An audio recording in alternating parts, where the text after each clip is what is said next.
C'est-à-dire les droitards, ils ne pensent plus. Dis-moi, Lia, ce que je dois penser de cette vidéo. Mais lisez de la philosophie, c'est absurde de vouloir prouver scientifiquement que Dieu existe ou que Dieu n'existe pas. C'est débile. Je ne crois pas que c'est une IA. Je pense que c'est lui-même qui a fait ce texte en mode IA.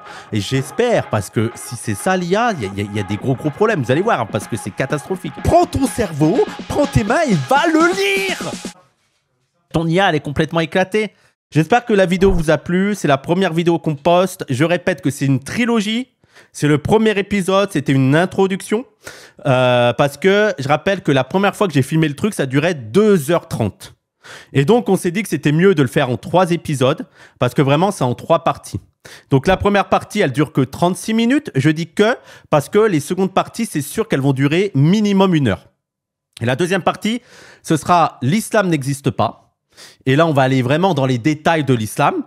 Et la troisième partie, c'est Jack le Fou est une bénédiction. Ça me tue. Ça me tue. Alors, juste une chose, il y a un truc qui est fou, quoi. C'est-à-dire que je fais une introduction pour dire pourquoi les débats sur l'islam ne m'intéressent pas. Les premiers commentaires, ça a été pourquoi tu n'es pas avec Jack le Fou de l'islam.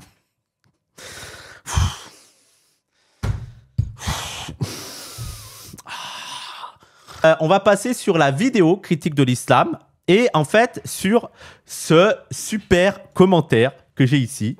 On va regarder ce commentaire parce que je trouve qu'il réunit plein de commentaires. C'est une bonne synthèse de tous les commentaires qu'il y a. On va passer par là parce que je trouve assez intéressant. Donc, je rappelle la vidéo qui est là. L'intro incroyable de Emeric. Moi, c'est Emeric. Je te salue, je te fais des bisous, je t'embrasse. Je te demande en mariage. Alors, on va lire le commentaire. Pour ceux qui ont la flemme, j'ai demandé l'avis d'une IA sur ce qui est dit ici. C'est-à-dire les droitards, imaginons même que ce soit vrai. Hein. C'est-à-dire les droitards, ils ne pensent plus. Ils mettent un truc, ils me disent, vas-y, dis-moi l'IA. Dis-moi l'IA ce que je dois penser de cette vidéo. Peux-tu analyser le texte suivant et identifier les possibles faiblesses argumentaires ou incohérences internes? Alors déjà, première remarque, parce que vous êtes de l'esprit critique et de la zététique. On va parler des biais de confirmation, parce que vous aimez beaucoup dire « Oh, ça c'est un homme de paille, c'est un biais de confirmation ». Ta question, est-ce que tu peux identifier les possibles faiblesses argumentaires ou incohérences internes? Est-ce que tu te rends compte que tu es déjà en train d'orienter la réponse? Imaginons même que tu es vraiment demandé à l'IA. Tu es déjà en train d'orienter en me disant tu peux me montrer pourquoi cette vidéo est nulle? Bah, c'est Nia, elle va te dire pourquoi tu te rends compte que tu es profondément bête. Je comprends pas. C'est l'esprit critique. On est l'esprit critique. Billet de confirmation. Homme de paille. Ah putain, j'en peux plus de l'homme de paille. J'en peux plus. Mais tous ces trucs de là, billet de confirmation. Ah putain, je vous jure, je n'en peux plus. Le thème de la vidéo est la critique du mouvement des apostats. Alors là encore, c'est quoi le mouvement des apostats? C'est quoi? Ça n'a pas grand-chose, je pense. Tu dis le mouvement des apostats. Merci Erez, merci beaucoup, merci Capcan Music. Un apostat de quoi? De quelle religion? Là, mouvement des apostats, comme si c'était automatiquement les apostats de l'islam. Tu vois? Donc déjà, rien que votre utilisation du terme apostat, il dit quand même quelque chose. Parce que pour vous, un apostat, c'est forcément un apostat de l'islam. Mais en plus, c'est pas une critique des mouvements de l'apostat. Hein, d'ailleurs, ce mouvement des apostats ne se définit pas seulement par le fait d'être apostat, parce que moi je connais des apostats dans ma famille qui ne font pas partie de ce mouvement. Donc il faudrait définir davantage ce que c'est le mouvement des apostats. Qu'est-ce qui les définit, qu'est-ce qu'ils font, qui sont les acteurs et tout. Donc l'un des acteurs les plus actifs, ciblé principalement ici, est Jacques le Fou, un Algérien athée militant pour l'humanisme et concentrant ses efforts à débattre quotidiennement des textes de l'islam tout en excluant les musulmans de cette critique. Ça c'est une preuve que vous êtes des teubés, mais j'en parlerai dans la vidéo 2. Mais dire que vous critiquez l'islam sans critiquer les musulmans, ça n'a pas de sens, encore une fois. Encore une fois, l'islam n'existe que par les musulmans. Vous êtes athée, vous êtes matérialiste. Vous avez une approche non apologétique et non religieuse de la religion. Donc l'islam n'existe pas en lui-même. Les textes coraniques, il y a bien quelqu'un qui les a écrits, même les hadiths, et d'autres qui les interprètent et qui les appliquent. C'est des individus. S'il n'y avait pas de musulmans, en fait, tout simple, s'il n'y avait pas de musulmans, il n'y avait pas d'islam. Pourquoi vous ne faites pas une critique sur la mythologie grecque? Mais parce qu'il n'y a aucun croyant en la mythologie grecque qui est en train d'appliquer la mythologie grecque. Je comprends pas. Arrêtez de dire, donc critique pas l'islam, critique les musulmans. C'est les musulmans qu'il faut vivre l'islam. Voilà, et dans l'idéologie totale, c'est ouf. Non, mais ils sont totalement idéalistes. Ils sont idéalistes. Et quand je dis idéaliste, je suis pas en train de vous dire que vous êtes, oh, vous avez des rêves, je suis idéaliste. Non, vous êtes dans le monde des idées, vous croyez que c'est les idées qui font gouverner le monde. Voilà. C'est un peu un discours gauchiste. Bah, c'est faux, qu'est-ce qui est faux? C'est qui dirige le monde? C'est qui? Je sais pas, c'est qui dirige le monde? C'est qui dirige le monde? Bah, c'est les hommes. Tout en excluant les musulmans de cette critique, car il estime que celui-ci s'oppose à l'humanisme, à la démocratie et aux libertés individuelles. Donc encore une fois, ta question, elle est totalement orientée. C'est pas une question objective. Voilà, faut te le dire. Vous qui êtes très fort sur les biais, les sophismes, on est en plein dans le sophisme. C'est Stéphane qui dit, ce ne sont pas les idées, bah, c'est les hommes. Les idées, elles font rien d'elles-mêmes, elles sont pas en train de diriger, c'est les hommes. La transcription de la vidéo que vous avez fournie. Alors réponse de l'IA. Réponse de l'IA, attention. Attention, la transcription de la vidéo que vous avez fournie contient plusieurs éléments qui méritent une analyse critique, notamment en ce qui concerne les faiblesses argumentatives et les incohérences internes. C'est ce que tu as demandé en fait. Pourquoi tu n'as pas dit identifier les possibles forces argumentaires et les cohérences et examiner les points forts? Non, tout de suite, tu as dirigé l'IA sur ça. Et moi, les gens, moi je vous dis tout de suite, hein, je ne crois pas que c'est une IA. Je pense que c'est lui-même qui a fait ce texte en mode IA. Et j'espère, parce que si c'est ça l'IA, il y a des gros problèmes. Vous allez voir, hein, parce que c'est catastrophique. Hein. Alors, généralisation abusive et essentialisme. Je pense qu'ils ne comprennent pas le mot essentialisme. Ce sera le sujet de la seconde vidéo. Hein. Parce qu'il dit qu'il ne faut pas essentialiser l'islam et les musulmans. Je pense qu'ils ne comprennent pas ce que ça veut dire. Vraiment. Problème de la vidéo. La vidéo accuse les critiques de l'islam, comme Jacques Le Fou, de réduire les musulmans à une essence unique et stéréotypée. Pourquoi se cacher derrière une IA? Bah, en fait, je pense ils sont un peu en mode regarde Wissam, même quelque chose d'objectif te critique, comme quoi il y a un problème dans ta vidéo. Cependant, la vidéo elle-même tombe dans le piège de l'essentialisme en présentant les critiques de l'islam comme un bloc homogène, souvent associé à l'extrême droite ou à des motivations racistes. Non, encore une fois, j'ai dit qu'il y a plein de manières de critiquer l'islam. Et je dis aussi dans la vidéo, je le dis dans la vidéo, je mettrai les extraits sur YouTube, que moi je peux tout à fait admettre que Jacques Le Fou ne partage pas les idées de son public. Quand bien même je peux tout à fait admettre que Jacques Le Fou ne partage pas les idées d'extrême droite de son public, force est de constater qu'il essaye de ne pas trop les froisser. Donc je vois pas où il y a de l'essentialisme. Et moi, il y a plein de gens qui critiquent. Je veux dire, vous parlez quand même à un gars qui était fan de Charlie Hebdo et de Harakiri. Vous parlez à un gars qui lisait Cavana, qui regardait Professeur Choron, qui regardait les dessins de Ciné. Vous voyez, en fait, Ciné montre qu'on peut être une critique de la religion sans être un droitard, en fait. Oui, tu le dis clairement. Bah oui, je le dis clairement. Je dis clairement que je suis tout à fait prêt à admettre que Jacques Le Fou ne partage pas ses... Alors... L'incohérence. L'auteur de la vidéo reproche à Jacques Le Fou et à ses soutiens de réduire les musulmans à une identité monolithique. Mais il fait de même en généralisant les critiques de l'islam comme étant principalement motivées par l'islamophobie ou le racisme. Première chose, imaginons que moi j'ai fait de l'essentialisme et vous connaissez toujours pas le sens du mot, et que j'ai réduit les critiques de l'islam à des islamophobes et des racistes. Ce que j'ai pas fait puisque j'ai dit que Jacques Le Fou n'était peut-être pas motivé par ces idées-là. Je parlais de ceux qui le soutiennent. Mais même si je fais de l'essentialisme, ça ne contredit pas que vous en avez fait. Vous comprenez ça. Imaginons que moi, je sois tombé dans le piège de l'essentialisme. Ça ne contredit pas le fait que vous avez fait de l'essentialisme. Oui. Un voleur, s'il voit quelqu'un voler, peut dire il a volé. C'est pas parce qu'il a lui-même a volé qu'il peut pas dire qu'un autre a volé. Est-ce que vous comprenez la logique, monsieur les penseurs?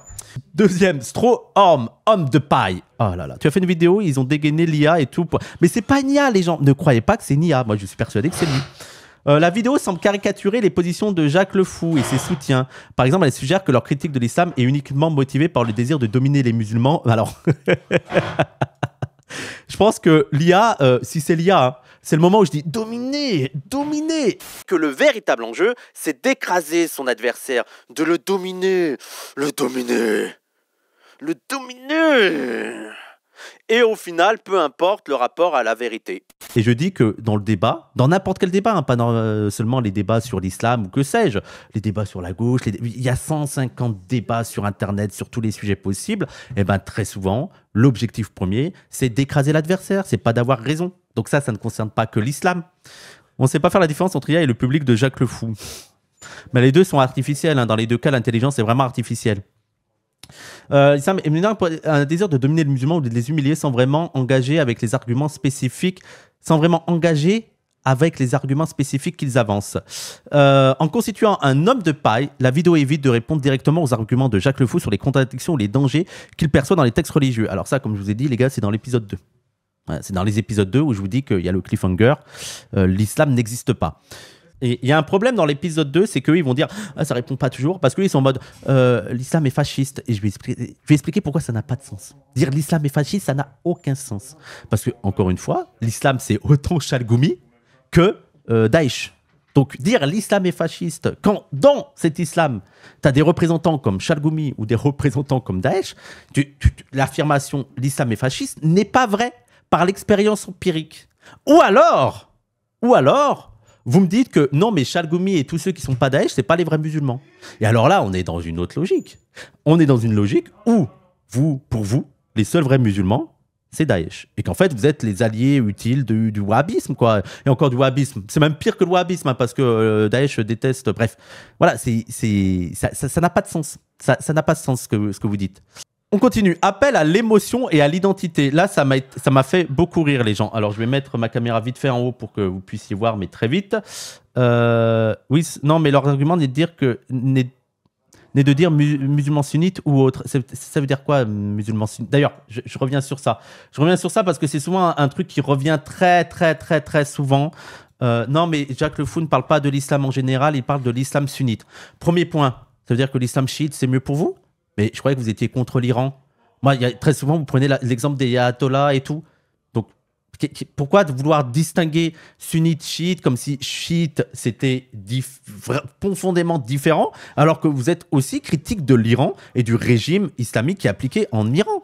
Donc, pourquoi faire cette distinction comme ça, comme si, au final, quand on voit que ce soit l'Iran ou l'Arabie Saoudite, vous êtes contre dans tous les cas. Donc, l'islam en général. Et enfin... non, mais on parle de l'islam sunnite, tu sais, et c'est là que tu vois que c'est des golemons. C'est là que tu es en mode, mais vous êtes des attardés, c'est pas possible, vous comprenez rien au sujet. Parce qu'ils sont là en mode, ah non, mais moi je parle pas de l'islam en général, je parle de l'islam sunnite. Oui, l'islam de 85% des musulmans qui rassemble Chalgoumi à Daesh. Je devrais même pas aller plus loin pour vous dire à quel point c'est débile. L'islam sunnite, c'est autant Chalgoumi que Daesh. Je ne comprends pas ce que vous ne comprenez pas. C'est autant Imtamia que Al-Hazali. C'est autant le Sénégal que la Turquie. Et là, et si tu vas dans le temps, toutes les différences possibles. Donc, islam sunnite ne veut rien dire. Il faut que vous le compreniez. Ça, vous pensez que vous êtes des intellos parce que vous dites non, mais attends, moi je suis islamologue. Hein, je parle de l'islam sunnite, pas n'importe lequel. Fermez vos gueules. Et oui, il y a des soufis aussi dans le sunnisme. L'exemple de tout ça, il y a quelqu'un de l'équipe de Jacques Le Fou qui m'a dit sur Twitter, parce que je lui ai dit, mais attends, il y a un problème, c'est que, parce qu'il dit, ouais, l'islam sunnite qui est imposé depuis 14 siècles. Et je lui fais, non, mais attends, prenons, ok, tu dis que l'islam sunnite est imposé depuis le 14e siècle. Prenons le wahhabisme. Le wahhabisme qui correspond sûrement le plus à vos fantasmes. Ok, pour vous, l'image que vous avez de l'islam, c'est celui du wahhabisme. Le wahhabisme est apparu au XVIIIe siècle en disant que pendant 10 siècles, l'islam n'a pas été appliqué. Donc, qu'est-ce qui se passe? Comment ça se règle dans votre tête? Les plus radicaux arrivent en disant « Ah non, mais ça a été n'importe quoi pendant 10 siècles, ça a été des déviants, ça a été des... » Comment ça se marche dans votre tête? Et comme sur l'Algérie, ils disent la décennie noire, c'est l'islamisme. Partons du principe que c'est OK, j'en parle dans la seconde vidéo, vous allez voir. Et après, ils disent que l'islam, le problème en Algérie, c'est l'islam. Acceptons. Allez, le problème actuellement en Algérie, c'est l'islam. Oui, mais ceux qui sont au pouvoir actuellement ont lutté contre les islamistes. Donc, qu'est-ce que c'est? Si on fait que l'islam, comment ça se fait que ceux qui ont lutté là qui sont au pouvoir ont lutté contre les islamistes, ceux qui représentaient le plus l'islam, selon vous? Ouais, comment ça marche cette contradiction dans votre tête? Et c'est là qu'on comprend que vous ne pouvez pas vous fonder que sur l'islam. Arrêtez d'être con. La vidéo utilise un langage émotionnel. Un langage émotionnel, c'est un langage émotionnel, non mais...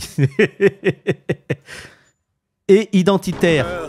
Pour discréditer les critiques de l'islam. Une IA qui me dit que j'ai un langage identitaire, non mais attendez, c'est parce que j'ai mis des musiques. Non mais l'IA qui regarde la vidéo, il dit, oula, le langage est identitaire. Par exemple, elle insiste sur le fait que Jacques Le Fou est algérien et athée, comme si cela invalide automatiquement ses arguments. Je répète la phrase. Elle insiste sur le fait que Jacques Le Fou est algérien et athée, comme si cela invalide automatiquement ses arguments. C'est la pire IA du monde. On bat les couilles. C'est la pire IA du monde. Depuis quand j'ai dit que parce que Jacques Le Fou est algérien et athée, ça invalide ses arguments. Quand montre-moi, s'il te plaît, montrez-moi la minute où je laisse entendre que comme il est algérien et athée, ses arguments ne sont plus à écouter. C'est débile, c'est débile. Identitaire, si tu ne demandes pas explicitement à l'IA de l'utiliser dans aucun monde, l'IA utilise. D'accord. Les gens, je vous dis encore, je n'y crois pas. Je pense que c'est le gars qui s'est pris la tête à écrire ça. On continue. Elle utilise également des termes comme islamophobie et racisme pour délégitimer les critiques sans nécessairement prouver que ces critiques sont effectivement motivées par ces préjugés. Alors, ça sera dans la seconde partie, mais quand tu apparais sur Livre Noir, quand tu es sur CNews, quand tu es partagé par des militants d'extrême droite, quand dans ton entourage, il y a Casus Lady qui avait voté pour Zemmour et qui valide la théorie du grand emplacement. Quand tu as aussi Amir Aposta qui, quand on critique le RN, est en mode « Oh non, mais arrêtez d'abuser sur le RN, non, mais et l'islam là-dedans ?» Bah oui, il y a de quoi se dire que quand même, vous êtes assez utile pour l'extrême droite. C'est pas... Il y a des choses... Il y a des éléments quand même, il y a des éléments. Moi, je propose à Jacques Le Fou de faire des tests, quoi. De faire des tests et de demander à son public pour qui ils votent, quels sont leurs favoris politiques. Voilà, moi je veux bien qu'on fasse une enquête. Moi, quand je regarde les gens, parce que moi je regarde les gens qui répondent à mes trucs pour te défendre, Jacques Le Fou. Regarde, allez, je vais prendre un exemple tout simple. Il s'appelle comme... C'est Roro. Roro qui vient sous tous mes tweets. Il vient sous tous mes tweets pour t'attaquer. Il y a un moment donné, il faut se dire que tous ceux qui te défendent, ils sont quand même un petit peu... Voilà, quoi. Il y a un côté l'extrême droite, quoi. Alors, mais regarde, par exemple, j'ai fait ce tweet-là. Terminé la semaine dernière, un excellent, très bon livre d'ailleurs, je vous le recommande, très bon livre sur la pensée de la radicalisation. Et encore une fois, quand on lit ce livre, on comprend que si tu lis que le Coran et la Sunna, tu ne comprends pas la radicalisation. Lisez ce livre, lisez des trucs. En fait, c'est ça qui me chagrine parce qu'ils sont en mode, oui, il faut alerter sur, faut faire la critique de l'islam pour lutter contre la radicalisation. Ces travaux vous montrent que non, ça ne suffira pas. C'est pas ça qui va arrêter la radicalisation.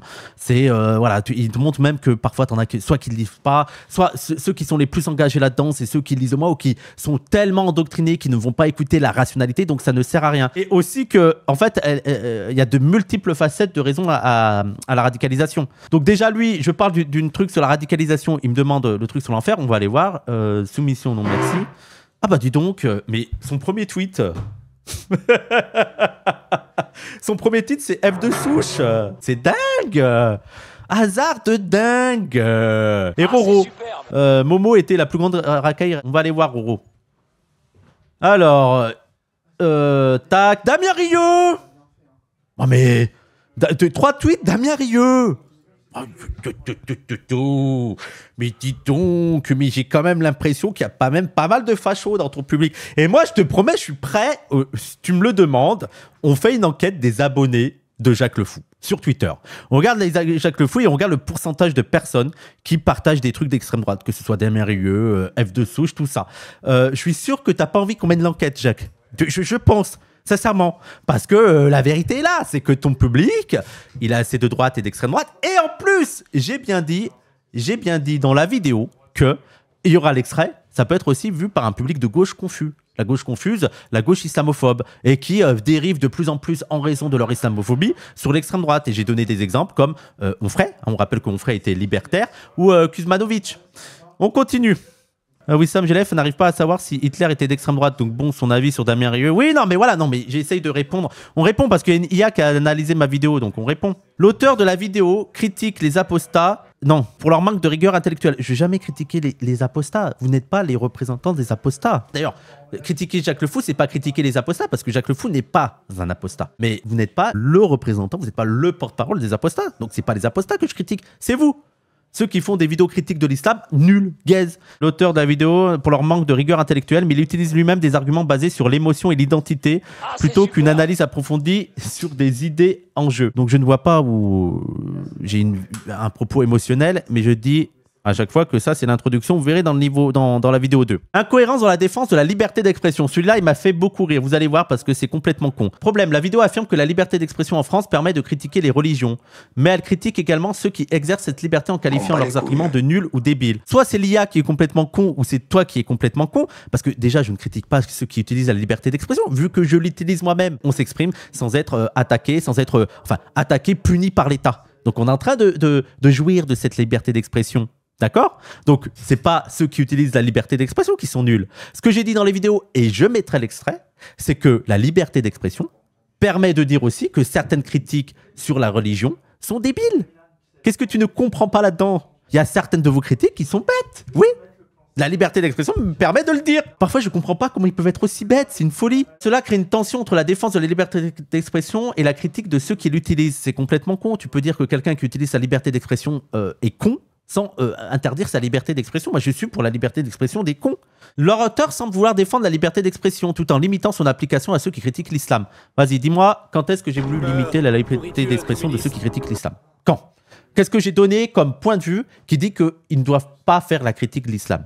Quand est-ce que j'ai dit qu'il faut mettre des lois en place pour que ces gens-là arrêtent de critiquer l'islam? À aucun moment.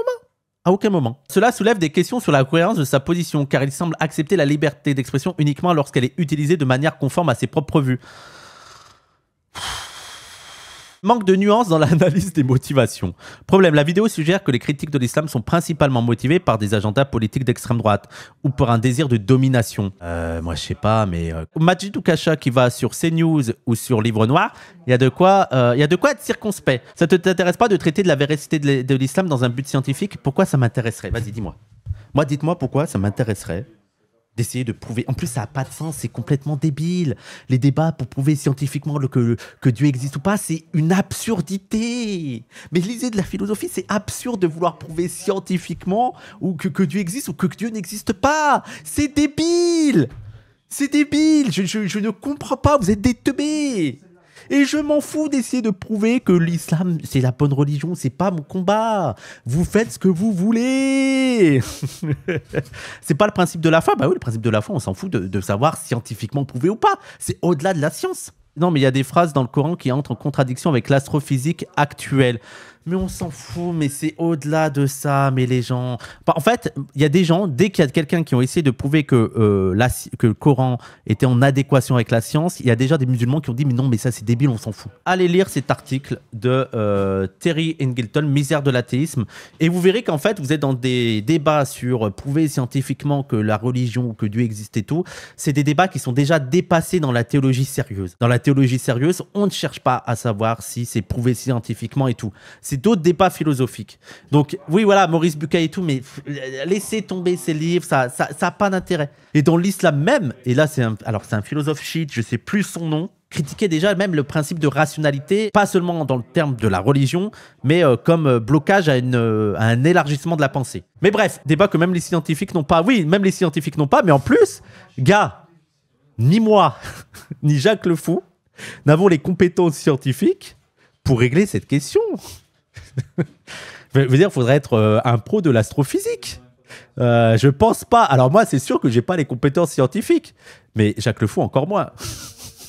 Je ne vois pas en quoi le débat pourrait être intéressant avec deux individus qui n'ont aucune compétence scientifique. Cependant, elle ne prend pas en compte la possibilité que certains critiques de l'islam puissent être sincèrement préoccupés par des questions de droits humains, de démocratie ou de liberté individuelle. Si, encore une fois, si je le prends en compte, je dis bien dans la vidéo que Jacques Le Fou dit qu'il fait ça pour la démocratie et les droits humains. Et je prends notamment la question de la démocratie et des droits humains pour vous poser une question. Si c'est les droits humains et la démocratie qui vous intéressent en France, pourquoi vous centralisez sur l'islam et que vous faites rien sur l'extrême droite? Parce que s'il y a bien un danger sur la démocratie et les droits humains en France, c'est l'extrême droite. Regardez aux États-Unis, qui c'est qui menace les droits humains, qui c'est qui menace la liberté d'expression et tout. C'est une folie. C'est une folie. Je ne comprends pas ce que vous ne comprenez pas là-dedans. Donc, encore une fois, moi, je veux vous prendre au sérieux. C'est la raison pour laquelle je voulais débattre avec Jacques Le Fou. Et encore une fois, je t'ai donné une invitation. Tu veux défendre les droits humains? Eh bien, posons la question de l'intérêt politique de la critique de l'islam en France en 2024 ou en 2025, là, maintenant, si on veut défendre les droits humains. Posons cette question. Mais moi, je suis prêt à débattre. Hein. Et moi, d'ailleurs, même, et encore une fois, j'ai même dit, partons du principe que l'islam est fasciste. Allez, d'accord. L'islam est fasciste. Ok, il n'y a pas de souci. L'islam est fasciste. Posons la question, si on est antifasciste, quel est le combat prioritaire actuellement en France pour combattre le fascisme? Est-ce que c'est l'islam ou est-ce que c'est l'extrême droite chrétienne, catholique, blanche, bref, quelle est la priorité? Moi, j'ai quand même l'impression que c'est l'extrême droite bien blanche qui est aux portes du pouvoir. Comment ça se fait que dans vos vidéos, si c'est les droits humains qui vous intéressent, comment ça se fait que dans vos vidéos, il y a 50 vidéos sur l'islam et rien sur l'extrême droite? Si c'était les droits humains qui vous intéressaient, la liberté d'expression qui vous intéressait, et que vous êtes en France, et que vous vous intéressez au cas de la France, eh ben, pas de problème, vous pouvez faire des vidéos aussi sur l'islam. Mais donc, il y aurait aussi des vidéos sur l'extrême droite, si c'est les droits humains qui vous intéressent. Or, comme il n'y a aucune vidéo sur l'extrême droite, ou une sur 50 vidéos, Jordan X, c'est ce que je lui avais dit, il m'a sorti une vidéo d'il y a 6 mois. Et il y a depuis 50 vidéos sur l'islam. Vu qu'il n'y a aucune vidéo sur l'extrême droite, alors qu'elle est aux portes du pouvoir en France, on peut douter de votre motivation qui serait les droits humains ou la liberté d'expression. Comment ça se fait que Jordan... ma réponse, quand j'ai dit, ok, l'islam c'est le fascisme, mais si vous voulez, mais c'est pas la priorité en France, Jordan X m'a quand même dit la circoncision. Voilà leur niveau, voilà le niveau de leur débat. Et sur Jordan X, je rappelle que Jordan X, d'un coup, il m'a parlé des sévices, des tortures humaines. Et je lui ai dit, bah, en France, il me semble pas que les musulmans luttent pour le rétablissement de la torture en France. Et qu'est-ce qu'il me montre pour me contredire? Il me dit si, il y a un musulman, il est arrivé dans mon live. Au départ, il était contre, et après, je lui ai parlé d'islam, il est devenu pour. Et j'ai dit non, mais attends, si je comprends bien, si je comprends bien ce qui s'est passé, il y a un gars qui est venu musulman, il était contre la torture. Et toi, tu l'as dit, mais si tu es contre la torture, tu n'es pas pour l'islam. Tu l'as donné ce faux dilemme. L'islam est pour la torture, donc si tu n'es pas pour la torture, tu n'es pas vraiment musulman. Et il ressort pour la torture. Donc, quel est l'intérêt de votre combat? Il y a un musulman, il était contre la torture, il sort de vous, il est pour la... Ça sert à quoi? Et plusieurs fois, ils font des trucs en mode... C'est aussi les commentaires de Jacques Le Fou pour éviter l'essentialisme. Je mets des guillemets parce qu'ils n'ont rien compris au terme essentialisme. Ils disent, non, mais les musulmans... moi, je fais pas d'essentialisme. Les musulmans sont plus gentils que l'islam et ils n'osent pas appliquer l'islam. Et donc, c'est quoi le but de votre truc? Pourquoi alors vous voulez vous faire découvrir ce que serait le vrai islam?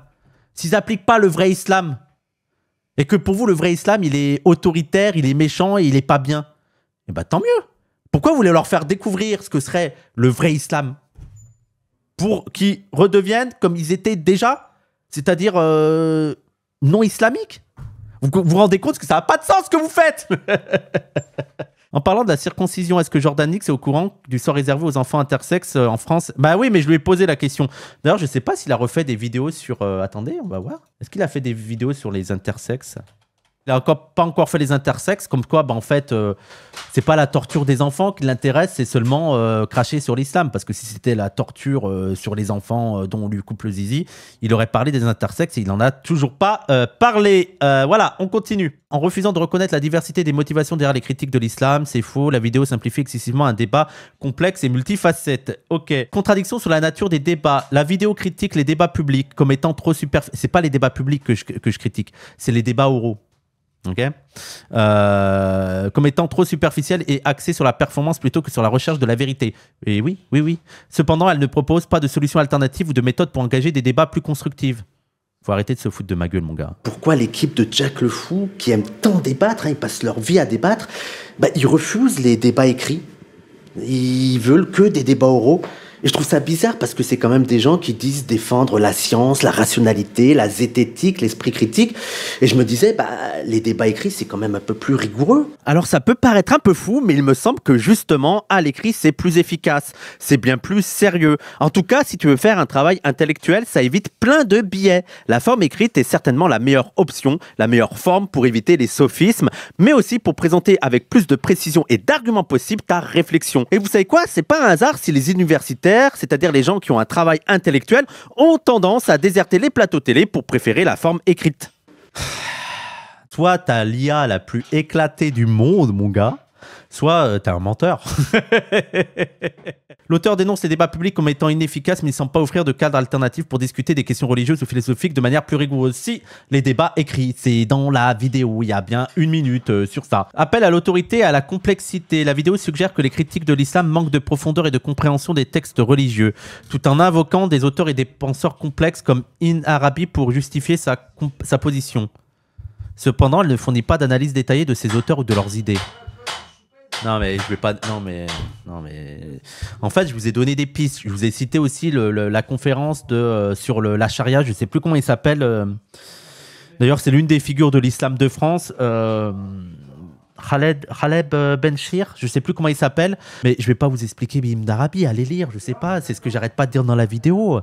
Allez lire. Je vous propose des auteurs plus complexes sur l'islam. Je veux dire, je ne comprends pas. Je veux dire, si je dois expliquer Ibn Arabi... Khaled Benchir, voilà, merci beaucoup Boumed.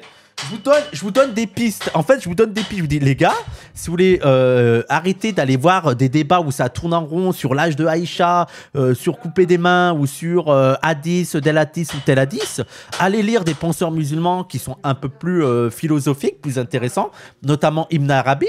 Et vous me dites, il n'a pas expliqué Ibn Arabi. Mais vous êtes des teubés ou quoi vous? Mais travaillez votre intellectuel. Je sais pas, vous êtes là en mode les musulmans ils sont débiles, ils ne font que croire ce qui est écrit dans le Coran. Et quand on vous propose un auteur, vous dites, tu me l'as pas expliqué. Mais prends ton cerveau, prends tes mains et va le lire.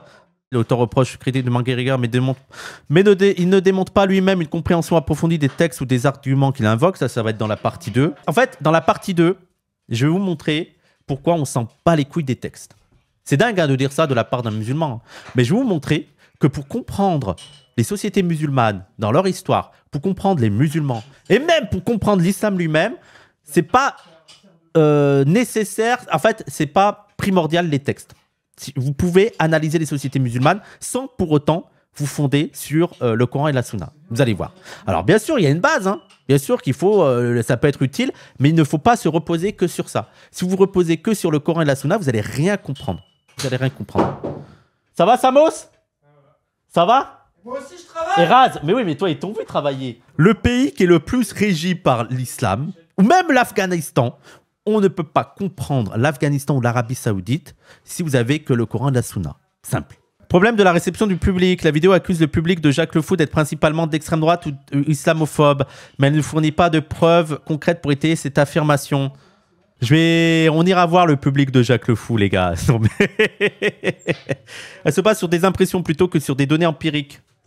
Je dis dans la vidéo, hein, je dis que c'est que des impressions, mais les impressions sont... Il y a juste à voir les gens, il y a juste à voir ceux qui entourent Jacques Le Fou. Là, on a vu avec Cassius Lady qui était d'extrême droite et qu'il est encore, hein. Et Amir Aposta qui est en train de dire oui non mais le RN ça va hein. Il y a des gens qui m'ont dit ouais mais ça parle pas que de Jacques Le Fou et je suis d'accord et j'arrête pas de le dire. En fait dès le début je dis que Jacques Le Fou n'est pas un phénomène nouveau. Donc oui ça ne concerne pas que Jacques Le Fou. La figure ce n'est pas Jacques Le Fou, c'est la critique de l'islam en France aujourd'hui et pourquoi ça marche. Et j'ai déjà dit il y a Oukasha qui traîne avec CNews et Livre Noir, Walid Al-Husseini, voilà, c'est-à-dire c'est pas quelque chose. Et en fait, ce que je veux analyser, c'est pas tant Jacques Le Fou, parce que on s'en fout de la vie de Jacques Le Fou. Et moi, en vrai, Jacques Le Fou, je pense que, je vous le dis sincèrement, je pense que c'est pas un méchant. Je pense que lui-même n'est foncièrement pas d'extrême droite. Je le pense sincèrement. Mais je pense aussi que, bon, il a vu qu'il a du succès comme ça en France, qu'il a beaucoup à gagner dessus. Donc, je pense qu'il est prêt à fermer les yeux sur beaucoup de choses, à fermer les yeux et à pardonner pas mal de choses parce que, pas boutiquer, parce que boutiquer, ça voudrait dire qu'il gagne de l'argent avec. Je sais pas s'il gagne de l'argent avec. Et bon, s'il gagne de l'argent avec, c'est simple. Tant mieux pour lui, mais. En fait, les rétributions, les gens, elles sont pas seulement économiques, elles sont aussi symboliques. C'est-à-dire que là, maintenant, il est vu sur Internet, il est sucé sur Internet, il passe même sur des plateaux télé. Il me semble qu'il avait aussi été interrogé par Charlie Hebdo. Donc, il voit qu'il a de la reconnaissance, il a de la notoriété à travers ça. Donc, il sait qu'il a trop à perdre et que, voilà, il préfère pas trop aller là-dessus. Il préfère... Moi, c'est ce que je lui ai dit, parce que l'une de ses réponses souvent, c'est de dire que, moi, mon combat, c'est l'Algérie. Et dis à ton public que ton combat, c'est l'Algérie, qu'en France, il faut penser différemment.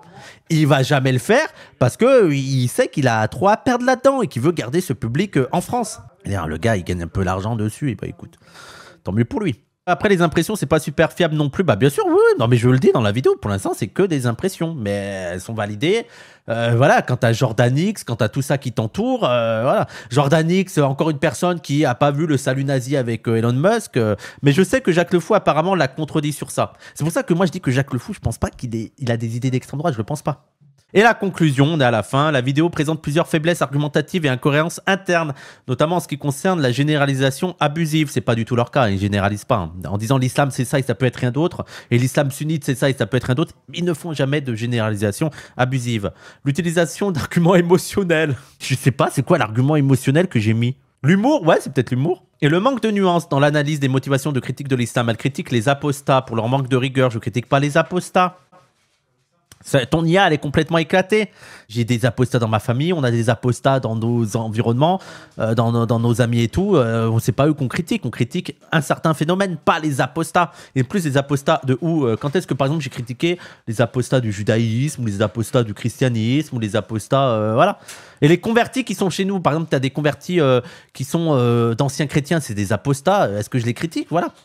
Mais ne permet pas toujours à offrir une analyse approfondie ou équilibrée des questions en jeu. Pour renforcer son argumentation, la vidéo aurait besoin de s'engager plus directement avec les arguments spécifiques des critiques de l'islam, tout en évitant les généralisations et les caricatures.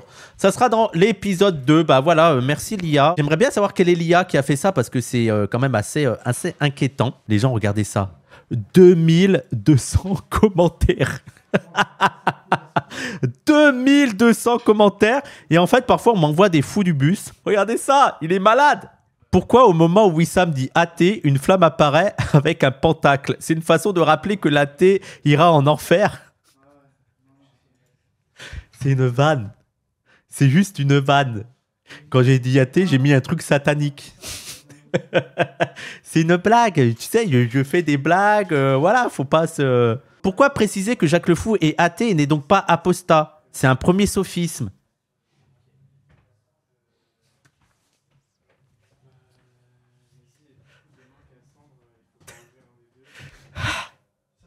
Ah putain. Mais quel sophisme?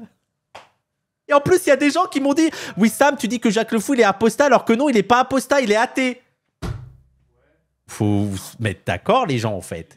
Il ne dit pas que les religions sont des choses, qu'il faut s'en débarrasser, pas du tout. Il dit que croire en des absurdités fait accepter des atrocités. Il dit que dans l'islam sunnite, les textes sont la parole de Allah. Allah avec un H. Hein. Regardez comment il a écrit Allah. H-A-A. Ils sont valables en tout lieu, tout temps, pour tout le monde, d'après ces mêmes textes. Mais non, l'islam ne permet donc pas l'esprit critique. L'islam ne permet donc pas l'esprit critique. Quel est le premier courant profondément rationaliste qui est apparu au début de l'islam? C'est une folie de tenir des propos comme ça, de dire que l'islam ne permet pas l'esprit critique, alors que l'un des premiers mouvements vraiment majoritaires qui est apparu dans l'islam, ça a été le mutazilisme, quoi. Je ne comprends pas. Je ne comprends pas. Arrêtez de faire les spécialistes alors que vous êtes des demeurés.